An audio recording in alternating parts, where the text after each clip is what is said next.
고린도전서 10장 10절 한 절만 보겠습니다. 고린도전서 10장 10절. 지난 시간에 이어서 우리 계속해서 우리 말씀을 보도록 하겠습니다. 10장 10절 한 절만 읽겠습니다. 자, 시작. 또한 그들 중에 어떤 자들이 불평하다가 파멸시키는 자에게 멸망을 당하였나니 너희는 그들과 같이 불평하지 말라. 기도하겠습니다. 하나님 아버지, 오늘 이 시간 또 우리가 주님 앞에 나와서 주의 말씀을 듣습니다. 저희들의 중심을 살피시고 또 하나님 앞에 온전하게 나아갈 수 있도록 성령께서 이 시간 우리 깨닫게 하시고 또한 우리가 주님 앞에 나아갈 수 있도록 인도해 주옵소서. 주님, 우리로 듣게 하옵소서. 그리고 또한 행하게 하옵소서. 그리고 주님께 이 시간을 또한 통해서 영광을 받으시기를 원합니다. 모든 것을 주님께 맡기며 우리 주 예수님의 귀한 존함을 받들어 기도합나이다. 아멘. 앉으시겠습니다.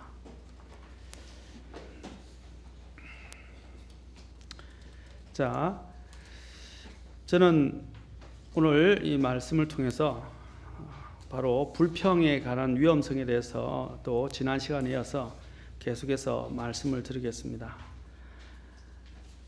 이 불평은 굉장히 심각한 문제라는 것입니다. 불평의 원인 중에서 지난 시간에 불평과 원망은 자신이 원하는 대로 안 되게, 자신의 뜻대로 안 되기 때문에 나온다라고 했습니다. 내가 하고 싶은 대로 안 된다는 거죠. 제가 말씀드린 이 세상은 내가 원하는 대로 다 되지 않습니다. 그런데 우리는 하나님 앞에서도 하나님을 내가 원하는 대로 하나님께서 역사하시고 움직이려고 하는데 큰 문제가 있다는 것입니다. 또한 그런데 그 원망과 불평은 거기서 그치지 않는다는 것입니다. 불평과 원망은 나중에는 우리가 이스라엘 백성들을 통해서 오늘 이 이스라엘 백성의 역사를 통해서 이야기하고 있는데 이 이스라엘 역사를 통해서 볼 수 있는 것은 그들이 단지 하나님께 대한 원망뿐 아니라 모세에 대한 불평과 원망으로 비화되게 되었습니다. 그리고 더 나아가서 하나님께서 그들에게 특히 먹을 것이 없어서 정말 굶주리고 있고 또한 그들이 갈증 가운데 있었을 때 하나님께 주신 만나와 하나님께서 또한 공급해 주신 물에 대해서도 그들은 하나님 앞에 감사를 순간적으로 했지만 그 후에는 계속해서 원망을 하고 불평하는 것을 보게 됩니다. 나중에는 더 나아가서 하나님께서 주신 만나에 대해서까지 불평을 하게 되었습니다. 불평에는 전이성이 있다고 그랬습니다. 불평은 자기 자신에게만 문제가 되는 게 아니라 마치 전염병이 정상적인 세포들까지 병들게 하듯이 불평과 원망은 하나님의 은혜까지 헛된 것으로 만들고 또한 주변의 사람들에게까지 전이가 된다는 것입니다. 그것이 바로 원망과 불평의 굉장히 무서움이라고 할 수 있을 것입니다. 민수기 11장에 보면 또한 우리는 이러한 부분들을 보게 됩니다. 민수기 11장 1절부터 보면 또 백성이 불평하니 주께서 그것을 기뻐하지 아니하시니라. 주께서 그것을 들으시고 분노하사라고 말하고 있습니다. 자, 민수기 11장 가서 한번 우리가 민수기를 좀 살펴봐야 되니까 민수기 11장을 좀 가서 보도록 하겠습니다. 민수기 11장 1절로부터 이제 보면 이제 백성이 하나님 앞에 불평을 하자 주님이 기뻐하지 않고 분노하셔서 그들 가운데 주의 불이 있게 하시고 맨 끝 진영부터 그 있던 사람들을 불태워서 소멸시키십니다. 그런데 백성이 모세에게 부르짖자 또 모세가 중보기도를 하고 그래서 불이 꺼지게 되었습니다. 그곳의 이름을 11장 3절에 보면 다베다라라고 이야기합니다. 바로 그곳에서 주의 불이 붙었다는 것입니다. 여러분, 나중에도 살펴보겠지만 불평은 주님의 진노를 불러오고 주님의 심판을 불러옵니다. 또 그들은 여기서 또 그치지 않습니다. 4절에 보니까 탐욕에 빠져서, 자, 어떤 사람들이 탐욕에 빠졌다고 되어 있습니까? 그들 가운데 섞여 사는 무리가 탐욕에 빠져서 이스라엘 자손들이 울면서 누가 우리에게 고기를 주어 먹게 할까? 그 다음에 5절 보십시오. 우리가 이집트에서 마음대로 먹던 물고기와 오이와 수박과 부추와 양파와 마늘을 우리가 기억하거니와 이제는 우리의 혼이 메마르고 이 만나 외에는 우리 눈앞에 아무것도 없도다. 그의 혼이 메마르고 이 사실입니까? 사실이 아닙니다. 그들은 하나님 앞에서 하나님이 주신 은혜를 잊어버리고 하나님이 공급하신 만나와 하나님이 또한 기적적인 인도와 역사를 잊어버리고 우리 혼이 메말랐다고 말합니다. 나중에는 하나님께서 메추라기를 주고 난 다음에 그들이 진짜 혼이 메마르게 만드십니다. 징계를 통해서 심판을 통해서 메마르게 하신다는 것입니다. 그들은 만나 외에는 우리 앞에 아무것도 없도다. 이 다 거짓말입니다. 만나 외에는 아무것도 없었습니까? 하나님이 얼마나 많은 것들로 그들에게 공급해 주셨습니까? 그들을 보호해 주셨습니까? 그들을 인도해 주셨습니까?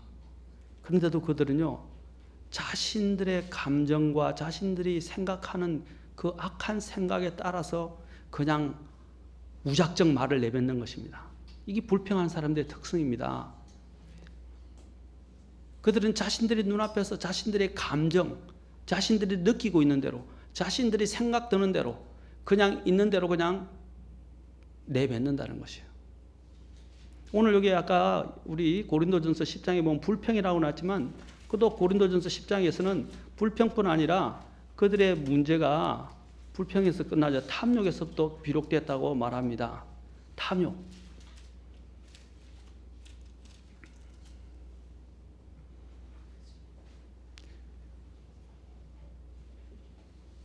6절에 보십시오. 고린도전서 10장 6절에 보면 이제 이런 일들이 우리의 본보기가 되었으니 이들은 그들이 탐한 것 같이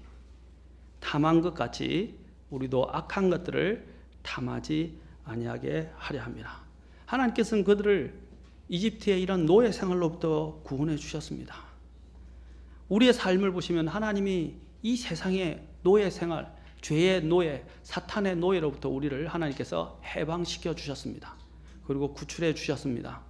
그런데 우리는 어떤 현실에 약간의 문제가 생기고 내가 원하는 대로 되지 않을 때, 또 내가 이전에 있었던 것들로에 대한 마음이 생기기 시작할 때 우리는 하나님의 행하신 그 놀라운 일들을 잊어버리고 불평하기 시작한다는 것입니다. 우리는 또한 출애굽기에 가도 출애굽기에서 그들이 이제 이집트로부터 탈출해서 가다가 이제 강 홍해 앞에 서게 됐는데 뒤에는 파라오의 군대가 오고 앞에는 큰 홍해가 그들을 막고 있었어요. 그들은 진퇴양난에 빠지게 되었습니다. 이럴 수도 없고 저럴 수도 없는 상황이었어요. 그러자 그들이 하나님 앞에 또한 불평하기 시작합니다. 근데 14장 13절에 보면 모세가 뭐라고 말합니까? 너희는 두려워하지 말고 가만히 있어서 하나님께서 너에게 보여주실 그분의 구원을 보라 라고 말씀하십니다. 구원을 보라 라고 말합니다. 주께서 너희를 위해서 싸우시리라 라고 말하고 너희는 조용히 있으라 라고 말씀을 하십니다. 근데 출애굽기 한번 또 가서 봅시다. 출애굽기 14장 보면 그들은 하나님 앞에서 끊임없이 불평하는 것을 보게 됩니다. 아까 불평하게 되는 그 계기가 뭐라 그랬어요? 그들 속에 가장 대표적인 것은 섞여 있는 무리들 때문이었다라고 말씀드렸습니다. 섞여 있는 무리들. 자, 이 섞여 있는 무리가 무엇인지에 대해서 우리가 좀 더 뒤에 같이 함께 또 조금 살펴보도록 하겠습니다. 자, 출애굽기 14장 14절에서 또 15절에서 보죠. 주께서 너희를 위하여 싸우시리니 너희는 조용히 있을지어다 하니라. 주께서 모세에게 이르시되 너가 어찌하여 내게 부르짖느냐. 이스라엘 자손에게 말하여 그들이 앞으로 나아가게 하되 너는 막대기를 들고 내 손을 바다 위로 내밀어 바다를 나누라. 이스라엘 자손이 바다 한가운데를 지나 마른 땅 위로 가리라. 그래서 하나님께서 홍해를 가르셔서 그들을 인도하십니다. 또 출애굽기 16장 8절로 가봅시다. 16장에 또 8절에 보면 또 그들이 또한 여기서부터 또 모세에게 이제 그들이 아까 만나와 관련해서도 마찬가지입니다. 만나와 관련해서 또 출애굽기 아까 민수기 11장에 있었던 것처럼 또 14장에 나온 것처럼 여기서도 또 말씀하십니다. 출애굽기 16장 1절에 이스라엘 자손이 온 회중이 엘림에서 이동하여 엘림과 시내산 사이에 있는 신 광야에 이르렀는데 그때는 이집트 땅에서 그들이 떠난 뒤 둘째 달 15일 되는 때더라. 이스라엘 자손의 전체 회중이 광야에서 모세와 아론에게 뭐라 그랬습니까? 불평하매 이스라엘 자손이 그들에게 이르되 우리가 차라리 이집트 땅에서 고기 솥 옆에 앉았던 때와 빵을 배불리 먹던 때 이게 사실입니까? 종이었어요. 그들은 노예였어요. 근데 그들이 어떻게 배불리 먹을 수 있어요? 거짓말이에요. 이 불평이 나올 때는요 항상 상황을 과장합니다. 없는 이야기를 지어만 한답니다.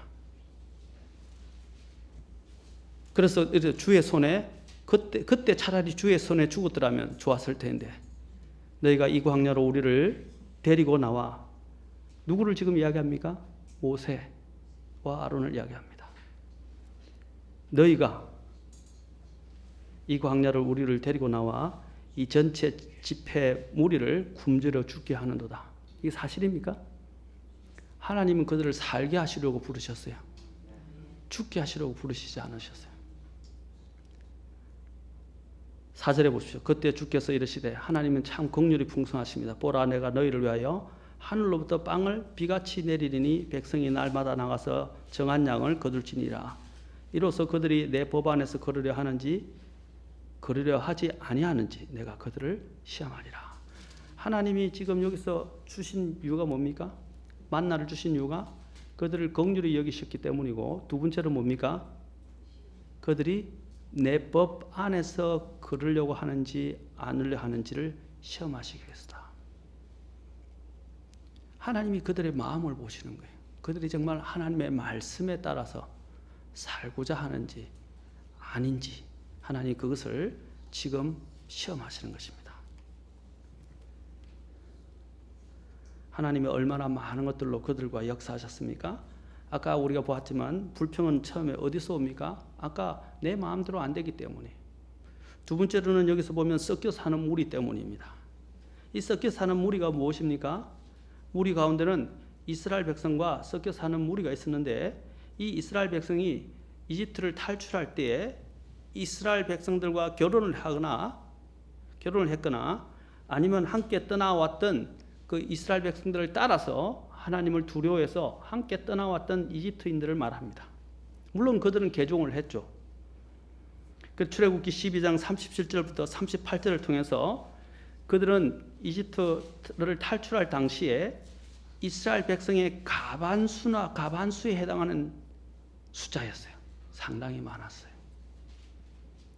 이들은 이집트에서의 부귀와 영화에서 헤어나지 못하고 계속적으로 그것을 기억하면서 그리워하는 사람들입니다.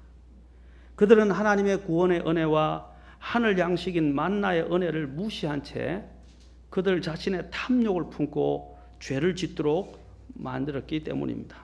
그들은 단지 가나안 땅의 풍요한 삶을 꿈꾸면서 이집트로부터 당당하게 나왔던 이스라엘 백성들의 뒤를 쫓아 나온 사람들이었습니다.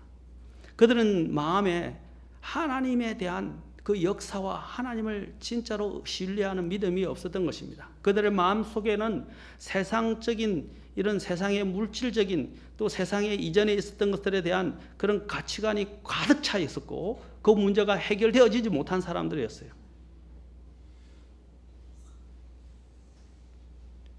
그래서 그런 것들이 그들을 자꾸 해쳐서 그들의 발목을 붙들고 또 그들로 하여금 불평을 하게 만들 뿐 아니라 심지어는 어떻게 다른 이스라엘 백성들까지 다 전염시켰습니다. 그리고 나중에는 어떻게 했어요? 그들을 하나님의 부르심에 의해서 세움을 받아서 그들을 인도하여 냈던 용도자라고 할 수 있는 모세와 아론까지도 대적하면서 불평을 하고 또 그 모세와 아론을 대적한 것이 아니라 결국에는 누구를 하나님께 대하여 대적한 것입니다. 이들은 하나님께서 영원한 그들에게 참 놀라운 가나안의 상속 유업을 주시려고 그들을 세상으로부터 불러내었다는 사실을 잊어버렸습니다. 우리 그리스도인들도 마찬가지예요. 하나님이 우리에게 영원한 하늘 상속을 주시기 위해서 우리를 이 세상으로부터 불러내었는데도 불구하고 우리는 여전히 이 세상에 대한 부분들을 마음에 가득 차고 이 세상에 있는 욕심들과 또 이 세상에 있던 그 그리움과 이 세상에 대한 미련을 버리지 못해서 그 세상의 것들을 계속 붙들고 있는 사람들이 바로 우리가 개인적으로 이야기하면 옛사람이에요. 또한 영적인 전체적인 교회에서 이야기한다면 이것은 육에 속한 그리스도인입니다. 항상 하나님의 영적인 일들에 어떤 사람이 방해가 됩니까? 육신에 속한 사람들이에요. 그리고 또한 우리 안에서 변화되지 못하고 아직도 버리지 못하고 십자가에 못 박아서 해결되어지지 못한 옛사람이 항상 하나님의 것들을 대적하고 그 다음에 또한 하나님의 법을 깨트리고 하나님의 사역을 방해한다는 사실입니다. 변화되지 못한 옛사람. 그리고 또한 육신에 속한 사람들. 그래서 갈라디아서 5장에서는 육신에 속한 일과 성령을 따르는 사람들 이 두 가지를 비교하고 있습니다. 육신을 따르는 자들과 성령을 따르는 사람들.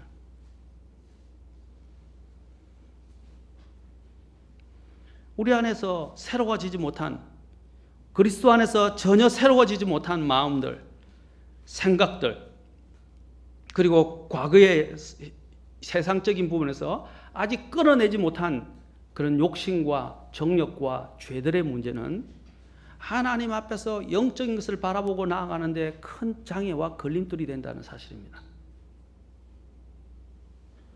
우리의 이 옛사람, 우리 안에 있는 이 옛사람은 사탄이 항상 자극을 해서 하나님 앞에서 새로워지지 못한 그 옛사람이 항상 새 사람을 대적하게 만들고 하나님의 영을 거스르게 만듭니다. 그 거스리는 가장 대표적인 것이 무엇인지 아십니까? 불평이에요. 불평과 원망입니다. 이 불평과 원망은 바로 죄의 결과에서부터 시작된 것입니다.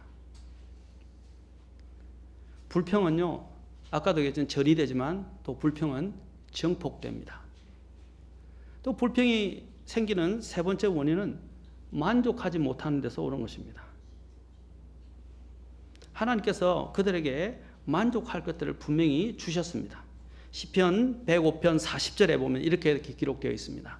백성이 구한즉 그분께서 메추라기들을 가져오시고 하늘의 빵으로 그들을 어떻게 했다고요? 만족하게 하셨도다 그랬어요. 하나님이 그들을 뭐라고 했어요? 만족하게 하셨어요. 그런데 왜 하나님이 만족하게 하셨는데도 불구하고 그들이 만족하지 못하냐면 아까 이야기했죠. 자신들의 탐심과 자신들의 마음이 부패했기 때문입니다. 이 불평은요, 참 이상한 게 뭐냐면 아까도 우리가 살펴봤지만 하나님께로부터 마치 자기들이 아무것도 받지 않은 것처럼 취급하는 악한 불신앙입니다. 하나님께로부터 정말 수많은 것들을 받았음에도 불구하고 하나님께로부터 아무것도 받지 않았다고 하는 그런 마음의 불신앙을 나타내는 것입니다. 사실입니까? 그들이 이야기하는 것은 사실이 아니에요. 하나님께서는 뭡니까? 모든 것을 주셨어요. 그들이 필요한 모든 것을 주셨어요. 불기둥 앞에 있는 장애물을 주님께서 다 걷어주셨죠. 홍해를 가르고 나중에 요르단도 강을 또 광야에서는 어떻게 하십니까? 불기둥과 구름기둥으로 인도하셨고 신발도 헤어지지 않고 옷도 헤어지지 않고 먹을 것이 필요할 때는 만나를 하늘에 만나까지 주시고 적들을 다 물리쳐 주시고 심지어는 보호하실 뿐 아니라 그들에게 또 어떻게 하셨어요? 또 바위를 깨뜨려서 물이 나오게 하시고 엄청난 것들을 주셨어요. 정말 그들을 만족하게 하셨어요. 그런데 그들은 하나님께로부터 마치 받지 아니한 사람처럼 말하고 행동했다는 것입니다. 저와 여러분의 삶을 한번 보십시오. 저와 여러분이 하나님께로 받지 않은 것이 뭐예요? 받지 않은 것이 뭐예요? 우리는 저 세상에 있는 불신자보다 더 엄청난 것을 받았어요. 영원한 생명을 얻었어요. 영원히 목마르지도 않고 영원히 굶주리지도 않고 영원히 살 수 있는 영원한 생명을 얻었어요. 우리는 죽어도 영원한 생명 속에 들어가게 될 거예요. 이보다 더 좋은 게 어디 있어요? 영원히 목마르지 않고 영원히 배고프지 않는 곳.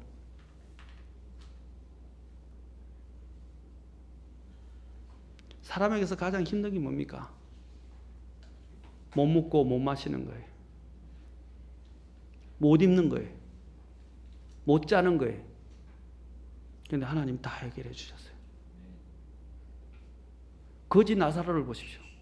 그는 이 땅에서 못 먹고 못 입었고 제대로 잠도 못 잤어요. 그러나 아브라함의 품에 이르렀을 때는 어떻게 했습니까? 그는 좋은 것을 누리게 되었습니다. 위로를 얻게 되었고 안식을 얻게 되었어요. 사랑하는 성도 여러분, 이 땅에서 얻는 것이 전부가 아니에요. 네 번째로 불평을 어디서 옵니까? 비교하는 데서 옵니다. 비교. 불평은 비교하는 데서 오는 거예요. 비교하지 말아야 됩니다. 우리는 하나님의 절대적인 최선을 믿어야 합니다. 그리고 하나님을 절대적으로 신뢰해야 합니다. 다른 사람과 비교하기 시작하면 어떻게 해요? 이제 저울질하기 시작하는 거예요. 나의 절대적인 자는 하나님입니다. 그런데 하나님에게서 모든 공급을 받을 수 있는 또한 우리는 하나님의 자녀로 삼아 주셨어요. 그런데 마치 하나님의 이러한 절대적인 자원을 주시는 하나님을 보지 않고 지금 내 눈에 보이는 사람들과 나를 비교합니다. 아, 내 얼굴이 왜 이래? 내 눈이 왜 이리 찢어졌을까? 내 키가 왜 이리 작을까? 내 몸이 왜 이리 뚱뚱해? 나는 왜 이렇게 못생겼어? 오늘 사람들이 자존감이라고 하는 게 뭐예요? 낮은 자존감. 이게 비뚤어진 자존감이에요. 하나님이 나를 사랑하셨다는 것만 알게 된다면 그 낮은 자존감은 문제는 해결을 합니다. 됩니다. 하나님 나를 이처럼 사랑하셨다는 것. 근데 그 낮은 자존감은 뭡니까? 하나님이 나를 사랑하신 걸 잊어버리고요. 다른 사람과 다 비교해요. 다른 사람의 외모와 비교하고 다른 사람의 재산과 비교하고 다른 사람이 가진 재능과 비교합니다. 거기서부터 불평은 오기 시작합니다. 또 환경을 비교합니다. 나는 왜 이렇게 돼? 이런 환경.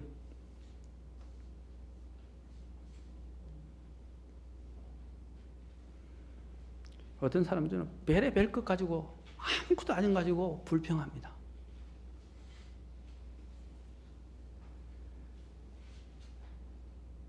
심지어는 어떤 사람이 신발을 신고 가는데 신발을 보니까 마음에 안 들어요. 내가 왜 이런 신발을 신어야 돼? 근데 저쪽 앞에 보니까 신발도 없이 걸어오는 사람이 있어요. 얼마나 부끄러워요. 신발이 없어서 다 헤어지고 다 낡아버리고서 신발조차도 제대로 된 신발을 신지 못한 사람이 앞에 있는 거예요. 나는 이 신발이니 저 신발이니 왜 내 신발은 이러니 신을 수 있다는 사실 자체가 감사한 거 아닙니까? 또 어떤 사람은 불평은 어디서 옵니까? 과거와 현재를 비교하기 때문입니다. 과거에는 이랬는데 현재는 왜? 과거와 현재를 이야기하고 과거의 영화와 현재의 영화를 비교합니다. 또 어떤 사람은 현재와 이미 일어나지도 않은 미래와 비교를 해요. 참 한가한 사람이죠. 일어나지 않은 미래와 왜 비교합니까?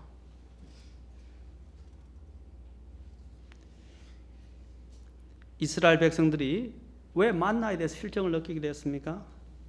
만나의 문제가 아니라 그들의 마음이 부패하고 변질되었기 때문입니다. 하나님이 우리에게 주신 하나님의 말씀에 문제가 있는 것이 아니라 우리의 말씀을 대하는 마음의 태도가 잘못되었기 때문입니다. 우리에게 하나님은 예수 그리스도를 통해서 모든 것을 주셨는데 예수 그리스도에 대한 우리의 믿음이 부패했기 때문에 불평이 나오기 시작하는 것입니다. 하나님이 이러한 불평한 사람들에 대해서 어떻게 다루십니까? 민수기 14장으로 가봅시다. 다시 민수기 14장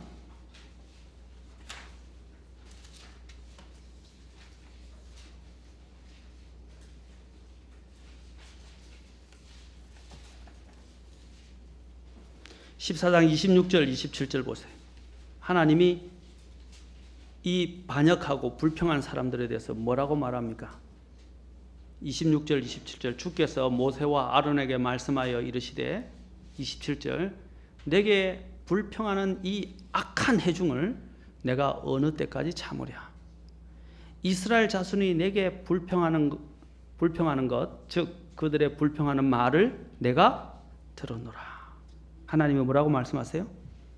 그들이 불평하는 것을 뭐라고요? 하나님 들으신다고 그랬어요. 사람은 못 들어도요. 여러분 마음속에서 불평하는 그 불평조차도 하나님은 다 들으신다 합니다. 28절에 뒤에 보십시오. 너희가 내 귀에 말한 대로 내가 너희에게 행하리니. 하나님의 귀에 대고 말하는 거예요. 하나님은 그 불평할 말을 들으십니다. 그래서 하나님이 분노하셔서 그들이 그 불평하는 자들을 쓰러뜨리시고 가나안 땅에 여분네의 아들 갈렙과 눈의 아들 여호수아에는 결단코 아무도 그 가나안 땅에 못 들어간다라고 29절 30절에서 하나님께서 선언하십니다. 여러분 불평은 하나님의 진노를 불러일으킬 뿐 아니라 하나님이 약속하신 복들을 누리지 못하게 하는 가장 큰 문제가 됩니다.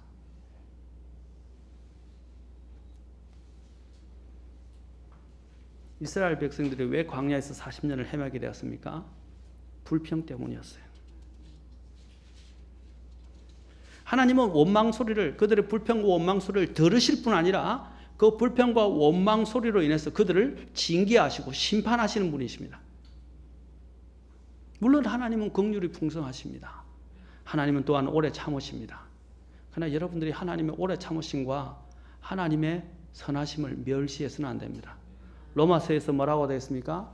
너희가 하나님의 선하심과 오래 참으심을 멸시하느냐 업신여기느냐라고 말씀하십니다. 그것은 우리를 어디로 인도하는 것입니까? 너희를 회개로 인도하는 것이라고 말합니다. 회개로. 하나님이 내가 이렇게 잘못하고 있는데 하나님이 아직도 나를 심판 안 하시고 내버려 두시는구나. 괜찮겠지. 끊고 다칩니다. 하나님이 아까 뭐랬죠? 선하심과 오래 참으심은 우리를 어디로? 회개로 인도하는 겁니다. 회개로. 로마서 2장으로 가서 한번 봅시다. 실제로 하나님께서 그렇게 말씀하시는지. 2장 4절.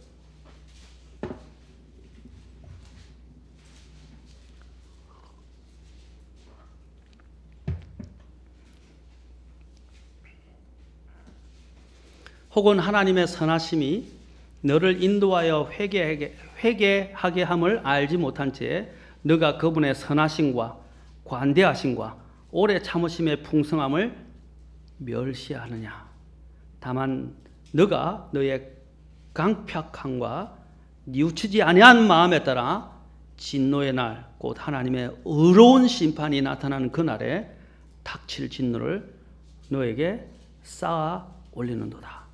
그분께서 각 사람에게 그의 행위대로 갚으시되. 하나님의 의로운 심판에 대해서 말하고 있습니다. 무엇 때문에 심판하십니까? 강팍함과 뉘우치지 아니하는 마음. 하나님이 선하심과 오래 참으시면 바로 그 선하심과 오래 참으심 관대하면 그것을 그들이 회개해서 그 심판에 이르지 못하도록 하는 겁니다. 그런데 그들의 강팍함과 뉘우치지 아니하는 마음, 바로 그것이 심판을 불러온다는 사실입니다.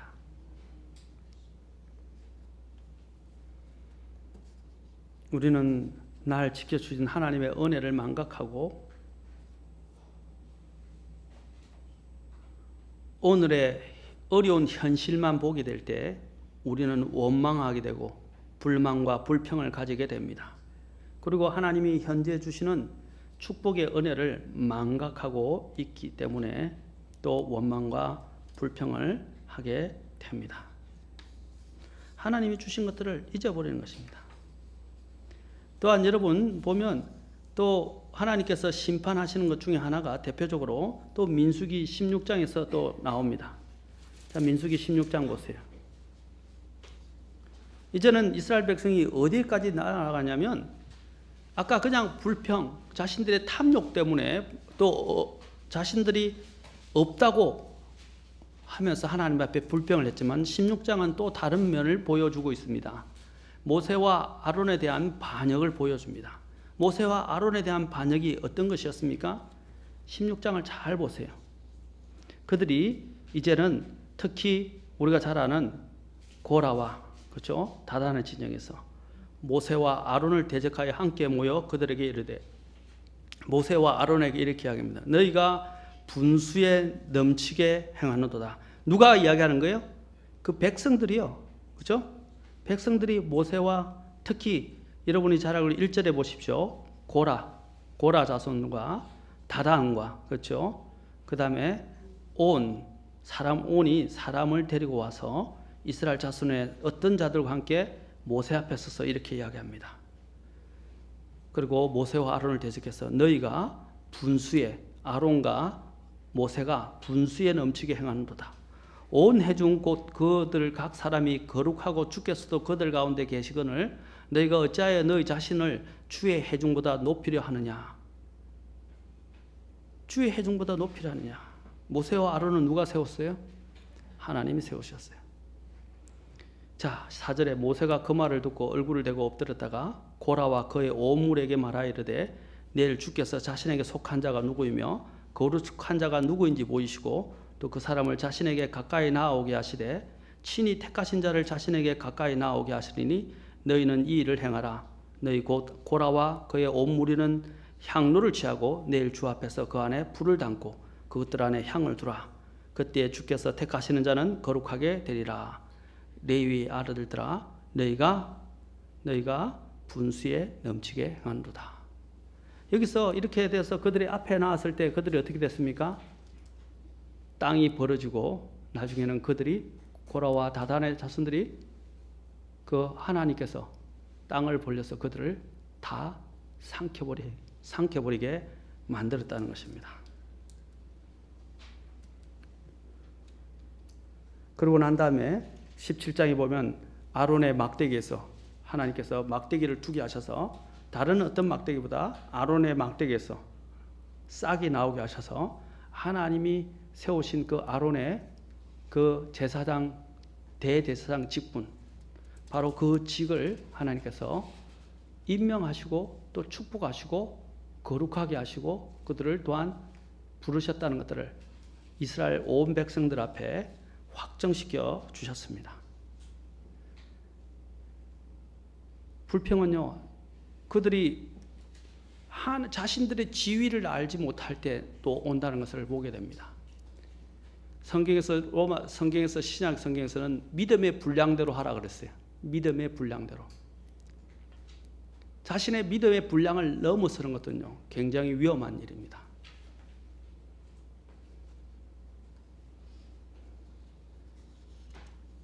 이스라엘 백성들은 자신들의 위치들을 알지 못했어요. 하나님이 자신들에게 역사하시는 그 과거의 은혜를 알지 못했어요. 그들은 망각하고 살았어요.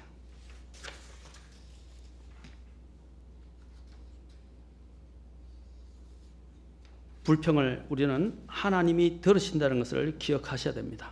출애굽기 아까 뒤에 보면 16장 12절에 보면 내가 이스라엘 자손이 불평하는 것을 들었노라 라고 말씀하십니다.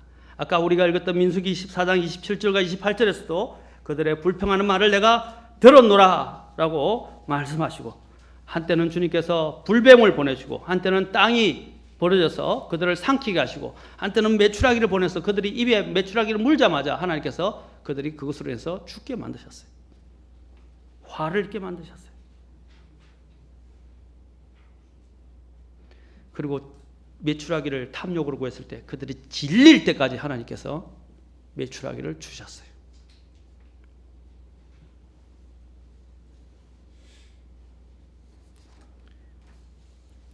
불평에 대해서 옛날에 어떤 사람들은 이렇게 말합니다. 불평은 습관이다. 모든 것을 부정적으로 받아들이는 악습이며 감사를 모르는 자의 넋두리이다. 진정한 그리스도인에게서는 감사 외에는 다른 말을 들을 수가 없다. 라고 어떤 분이 이야기했습니다. 또 어떤 분은 불평은 불평을 낳고 그 불평은 또 다른 불평을 낳는다. 불평으로 가득한 가정이나 사업장에 교회에 축복이 내리는 것을 보지 못했다. 제레미 테일러라는 분은 또 우리가 불평하는 것은 우리의 문제가 커서가 아니라 우리의 마음이 좁기 때문이다 라고 이야기했습니다.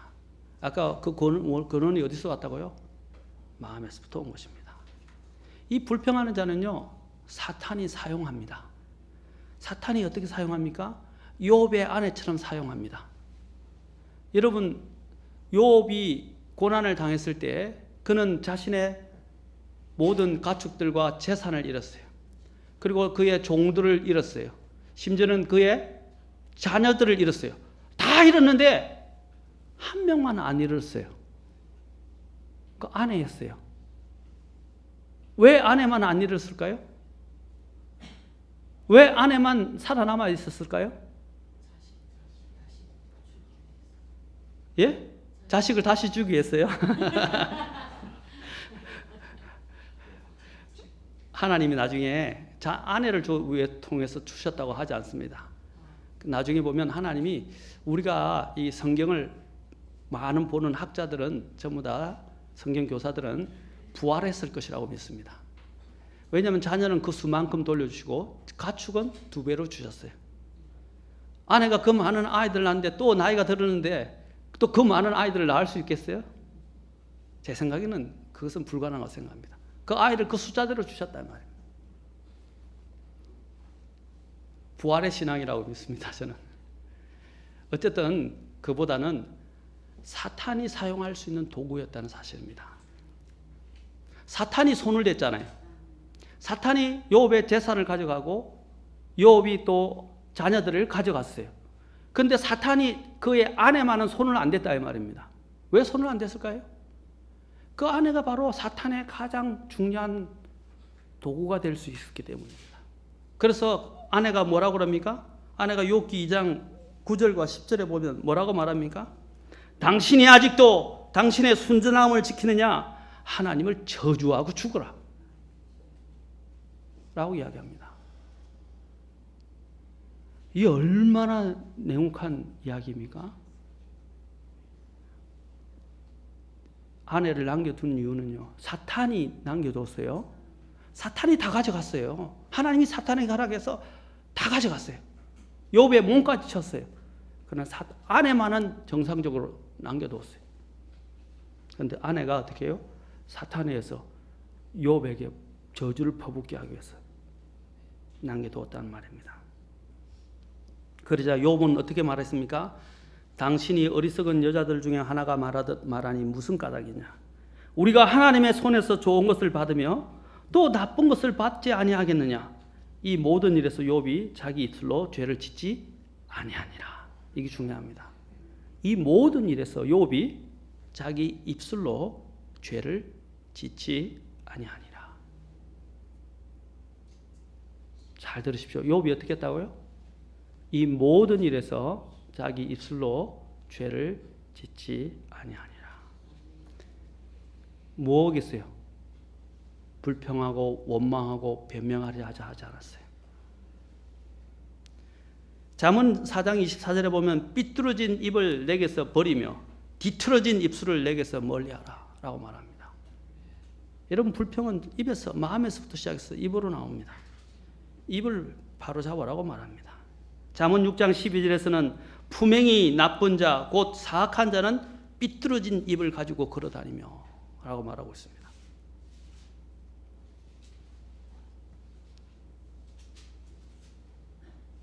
그리고 잠언 6장 14절에 보면 그는 자기 마음속에 삐뚤어진 것을 품으며 계속해서 해악을 꾀하고 불화를 뿌리느니라. 하나님이 가장 미워한 사람 중에 하나가 뭔지 아십니까? 불화를 뿌리는 사람이에요. 특히 형제들 간에 하나님이 미워하시는 6가지가 있고 7가지가 있나니 라고 말하면서 그 중에 뭡니까? 형제 사이에 이간질하고 불화를 뿌리는 사람입니다.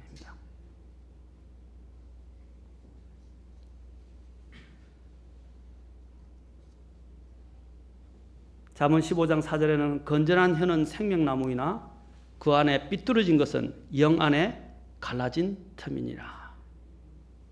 16장 28절에서 삐뚤어진 자는 다툼을 뿌리며 수근거리는 자는 중요한 친구들을 갈라놓느니라. 또 잠언 17장 20절에서는 삐뚤어진 마음을 가진 자는 좋은 것을 얻지 못하며 뒤틀린 혀를 가진 자는 해악에 빠지나니라. 지금 계속 삐뚤어진 마음, 삐뚤어진 혀, 삐뚤어진 영. 야고보서 1장 26절에서 너희 가운데 어떤 사람이 신앙심이 있어 보이되 자기 혀를 제어하지 아니하고 자기 마음을 속이면 이 사람의 신한 행위는 헛것이니라. 자기 혀를 제어하지 않는 사람은, 그리고 자기 마음을 속이면 이 사람의 신앙 행위는 헛것이니라.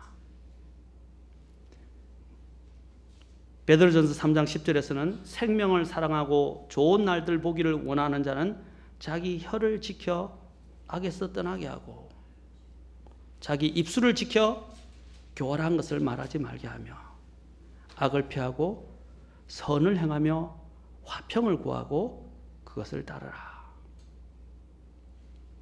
빌립보서 2장 14절에서는 모든 일을 불평이나 시비가 없이 할지니 베드로전서 4장 9절에서는 불평 없이 서로 대접하라 라고 말하고 있습니다.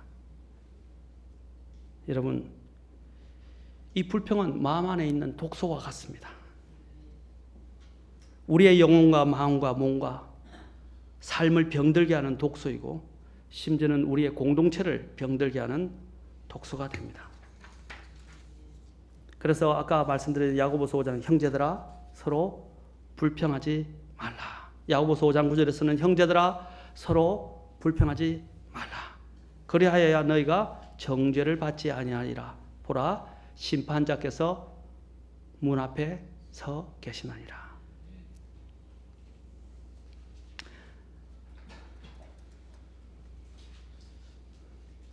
어느 왕의 이야기가 있습니다. 왕은 크나큰 돌을 길 가운데다 굴려다 놓고서 누가 이것을 옮기려 하는가 하고 보려고 숨어 있었습니다. 여러 부류의 사람들이 지나갔지만 모두 다 불평할 뿐이었습니다. 그리고 그냥 지나쳐 버렸습니다. 그 돌뿌리에 대해서 돌뿌리 하면서 불평만 하면서 지나쳐 버린 거예요. 얼마 후에 한 농부가 수레에 채소를 싣고 시장에 팔러 가다가 돌을 보고서 돌을 말없이 치워 놓았습니다. 그런데 돌을 치운 자리에 돈 주머니가 있는 것이 아닙니까? 그리고 그 돈 주머니는 많은 황금과 함께 이렇게 기록되어 있었습니다. 이 돈은 누구든지 이 돌을 치우는 자의 것이 되리라 하고는 왕의 편지가 들어 있었다는 것입니다. 우리 주님의 영광을 위해서 함께 일하는 사람은요, 어떤 일이 생길 때 항상 그것을 바라보고 적극적인 자세로 그 안에 있는 불평의 요소나 문제거리가 될 때 그것을 치우는 사람이지, 그것을 보면서 불평을 넣어놓고 저주를 하고 악담을 하고 하면서 자신들의 마음을 거기다 퍼부어 놓고 지나가는 사람들이 아니에요. 저는 우리 교회에서 우리 자매님들한테 제가 또 우리 교회 성도들한테 이야기하고 싶은 것은, 어떤 사람은요 제안하기를 너무 좋아합니다. 이렇게 합시다 저렇게 합시다 막 제안을 많이 합니다. 근데 제안해놓고요 자기는 안 와요. 모임에도 안 오고 일도 안 해요.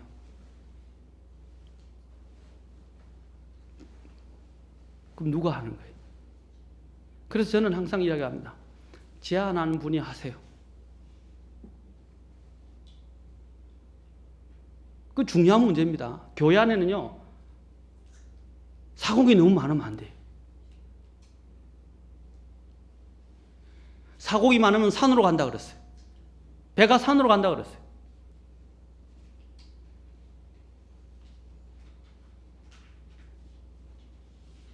사공이 되려면 책임을 지고 방향성을 잡고 그것을 할 수 있는 이 뱃머리를 굴릴 수 있는 사람이 가야 돼요. 노를 저을 수 있는 사람이 가야 돼요. 노는 젓지 않으면서 이 말 저 말 하는 거 사실 교회에서 제일 보기 싫은 모습입니다.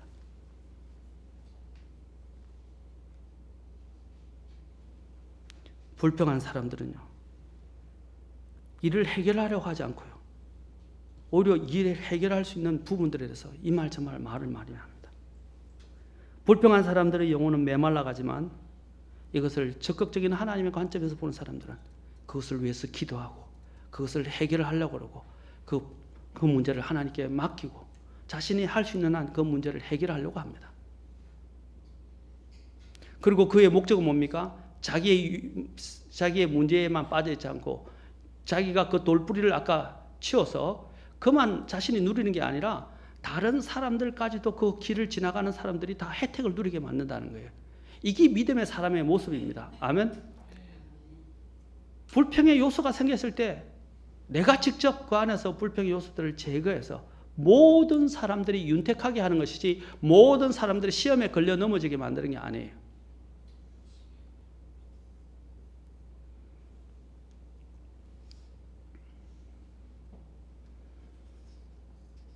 멕시코의 어떤 마을에 온천과 냉천이 함께 솟아나는 신기한 곳이 있었다고 합니다. 한쪽에서는 부글부글 끓어오르는 온천이 있었고 그 옆에서는 얼음같이 차가운 냉천이 솟아 올라왔다고 합니다. 그래서 동네 여인들은 빨랫감을 가지고 와서 온천에서는 빨래를 삶고 냉천에서는 헹구어서 집으로 가져가곤 했습니다. 그 모습을 본 관광객이 안내하던 사람에게 물었습니다. 야, 여기 사는 사람들은 찬물과 더운 물을 마음대로 쓸 수 있어 참 좋겠습니다. 이 마을 사람들은 하나님께 감사하는 마음이 많겠죠. 그러자 안내원은 이렇게 이야기했습니다. 천만에요. 이 마을 사람들은 불평이 더 많습니다. 더운 물과 찬물이 나오는 것은 좋은데 빨래 비누까지 나오지 않는다고 불평이 많습니다. 라고 대답했습니다. 더운 물과 찬물이 솟아난 샘물처럼 사람의 마음 역시 감사와 불평이 솟아나게 마련입니다.